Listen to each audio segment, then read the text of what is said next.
Hey there, today we're looking at how to factor hidden quadratic expressions. Now, what does that mean? It seems a little bit strange. Why don't we start out first by looking at one of these standard, ordinary quadratic expressions like x squared plus 5x plus 6.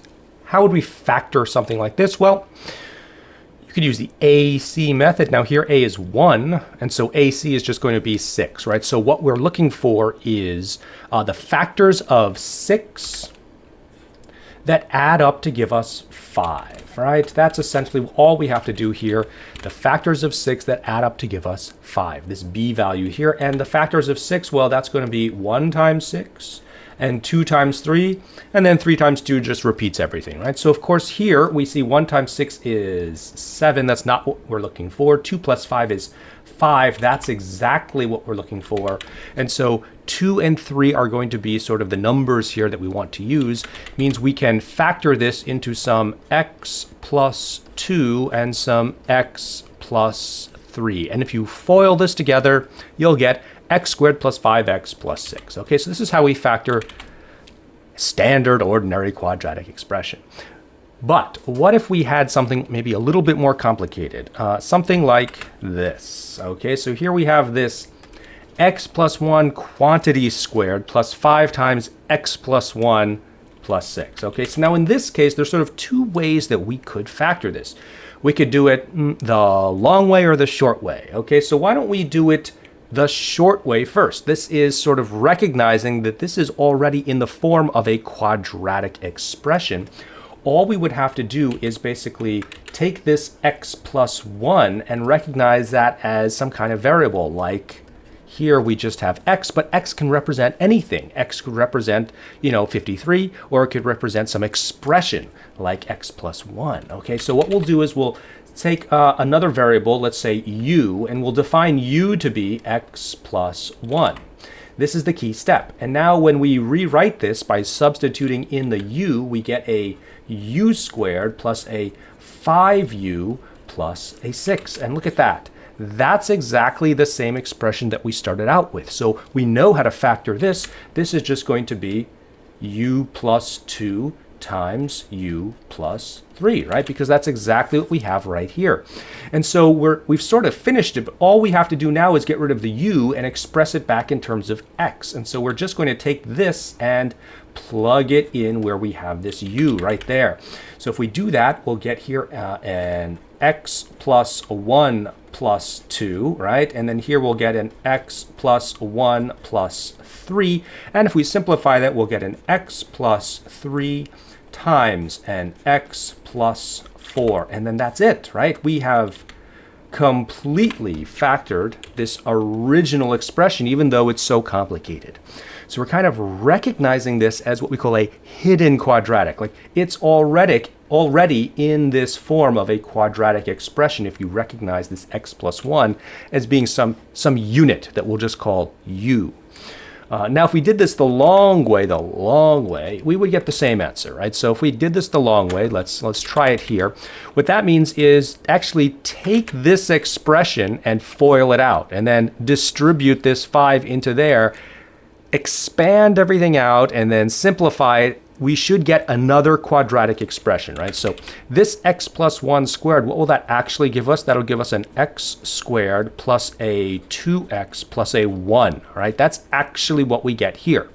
And then if we distribute this 5 in, we're going to get a 5x plus a 5, right? That's what this second term is. And of course, we still have this 6 at the end.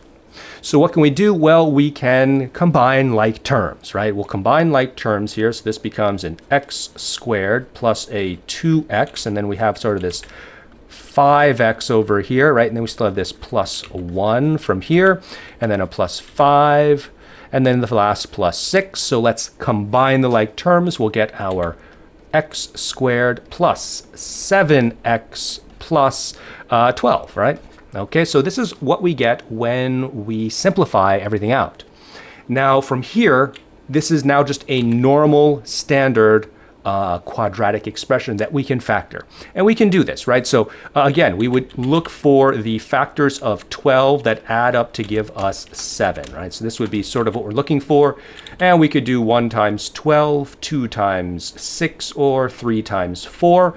1 plus 12 is going to give us 13. 2 plus 6 is going to give us 8, and 3 plus 4, well, that's going to give us our 7. So yeah, this is the one we want, right? And so we would factor this into some kind of x plus 3 times x plus 4. That would be our answer here. And notice, of course, these are exactly the same. Okay, so you get the same answer both ways. Doing it this way is a little bit easier here. It's only a little bit easier because this original expression is actually not too complicated, but it can get more complicated. And so it can be that this way, treating this as a hidden quadratic, actually winds up being a lot easier than doing the long way, which would be sort of expanding everything out and then simplifying into a normal quadratic and then factoring. Let's look at a more interesting example where it's definitely going to be a lot easier to treat this as a hidden quadratic. We're going to look at this one right here. Okay, so we've got this unit that we can have here. We can say this unit is going to be this 5x plus 3, right? So we'll say that u is equal to 5x plus 3. Okay, so if we do that, what do we actually get? We get a 2u squared plus a 7u plus a 3, okay? Now from here, we can factor this as a normal quadratic expression. We need a times c, that's going to be a 6, right? So we're looking for factors of 6 that add up to give us a 7, right? So this is sort of what we need to look for. Factors of 6 are going to be 1 times 6, and then 2 times 3, and that's it. 1 plus 6 equals 7, so that's it, right? So this here is going to be the numbers we're looking for. Now remember how we do this, okay? So we're going to now take this 2u squared and we're going to say plus 1u plus 6u plus 3. Okay, so this 1 and 6, those become the coefficients for essentially what we have here as what we combine together to give us our 7u. So we're taking this 7u and we're breaking it into 2 pieces. And from here, we can regroup things, okay? So if we regroup things, we can group them like this. What we can do now is take out the greatest common factor from each of these groups, okay? We're factoring by grouping. That's the AC variant we're doing here. Well, in this first one, I can really only take out a greatest common factor of u, right? So this would become a u times a 2u plus 1. And here I can take out a 3. That's the greatest common factor. So that'll be a 3 times a 2u plus 1, right? And clearly, you can see that we then factor out a common factor of 2u plus 1. So we get a u plus 3 times a 2u plus 1. Okay, so this becomes sort of our factored form. I'm just going to organize things a little bit here. Okay, so we get it here just like that. But we're not quite done. We need to convert it back into x's in terms of x, not in terms of u. Okay, so for here, this u plus 3, what that's going to give us is a 5x plus 3 plus 3, right? Okay, and then here this 2u, well, what is 2u going to be? Well, 2u must be 10x plus 6. Okay, so what we'll have here is, let me get rid of that. We'll have a 10x plus 6. That's our 2u plus 1. Okay, there we go. And I'm just going to simplify these together, combine these, so I will get here a 5x plus 6 and a 10x plus 7. Okay, and that's it. That's actually going to be the fully factored form of my original expression. Okay, I used this kind of substitution here. I'm treating these units as some other variable. I'll call it u. You can call it whatever you want. And that allows me to just write this down as a normal quadratic expression that I can then factor normally. And when I factor it normally, I just have to re-substitute in whatever I had here for u to get this in terms of x. That's it. Now, what if I didn't want to do it this way? What if I wanted to do it the long way? What that would mean is I would be taking this and I would be expanding everything out, okay? Expand everything out. Let's just take a look at what that would require us to do. Okay, so let's say that this would have to be a 2 times, well, what would this be? Well, this squared would give me a 25x squared plus 3 times 5 is 15 times 2, that would be a 30x plus a 9. Okay, so that would be this first term expanded out would give me this. I still have a multiply by 2. And then here I'm distributing the 7 in. This would give me a 35x plus a 21, and then I have the 3 at the end, okay? So then I'd have to distribute this 2 ways. That would give me a 50x squared plus a 60x plus an 18 plus 35x plus 21 plus 3. And let me try and group everything together. So this gives me then a 50x squared plus a 60x plus a 35x plus an 18 plus a 21 plus a 3. And in the end, I get a 50x squared. This 60 plus 35, that's going to give me a 95x.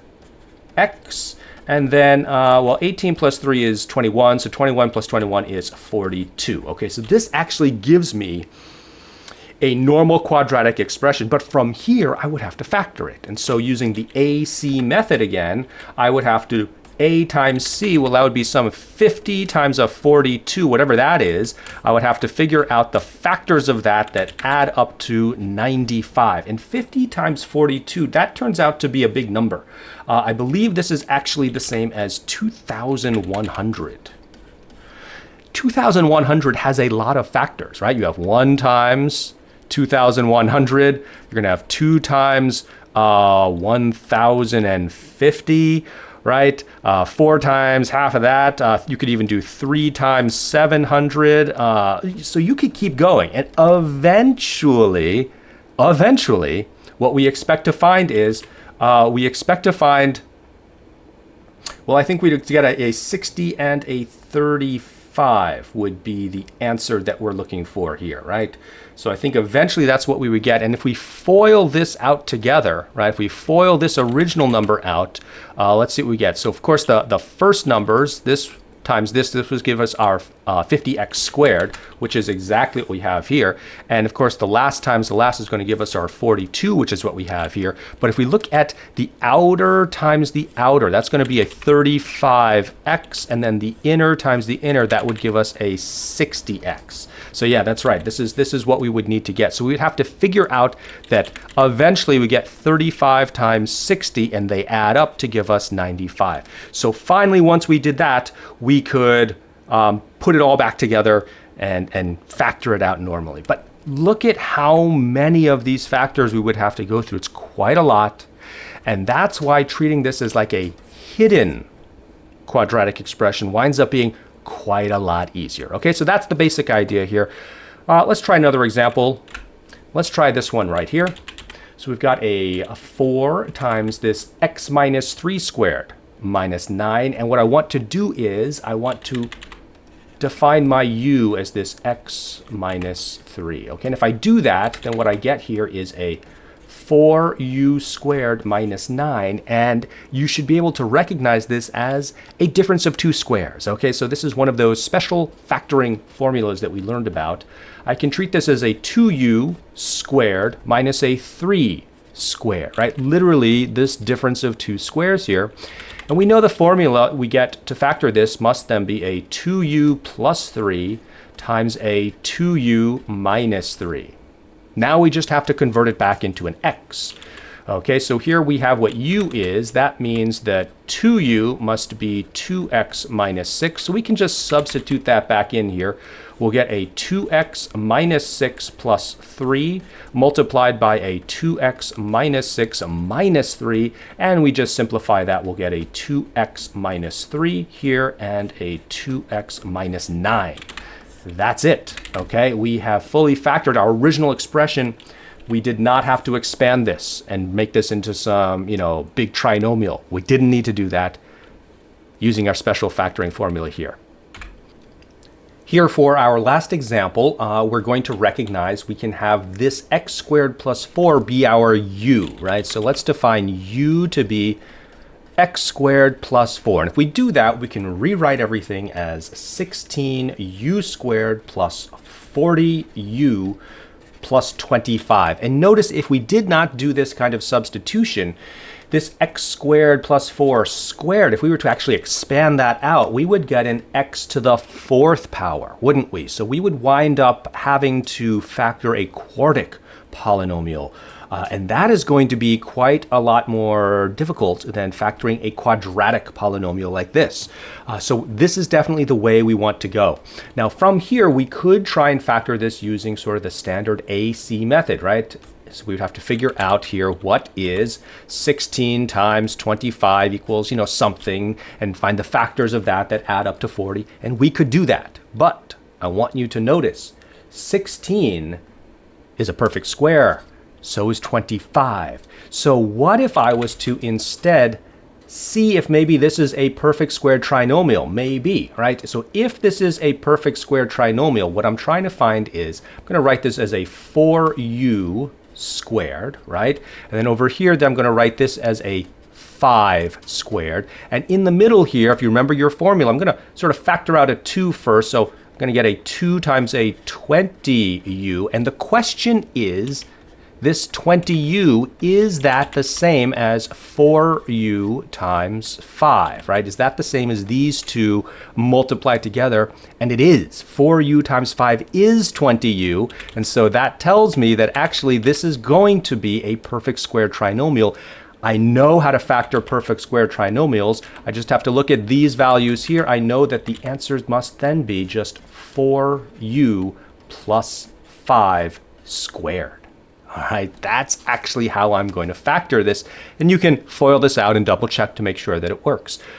Now all I have to do is substitute this u, to get my x's back in here. Okay, now I have this as u equals x squared plus 4. I need a 4u. Okay, so this is going to be some 4. Well, let's do it this way. 4 times x squared plus 4 plus 5 squared, right? That's what I have to do. So let's just distribute that 4 inside. We're going to get then a 4x squared plus a 16 plus 5 quantity squared.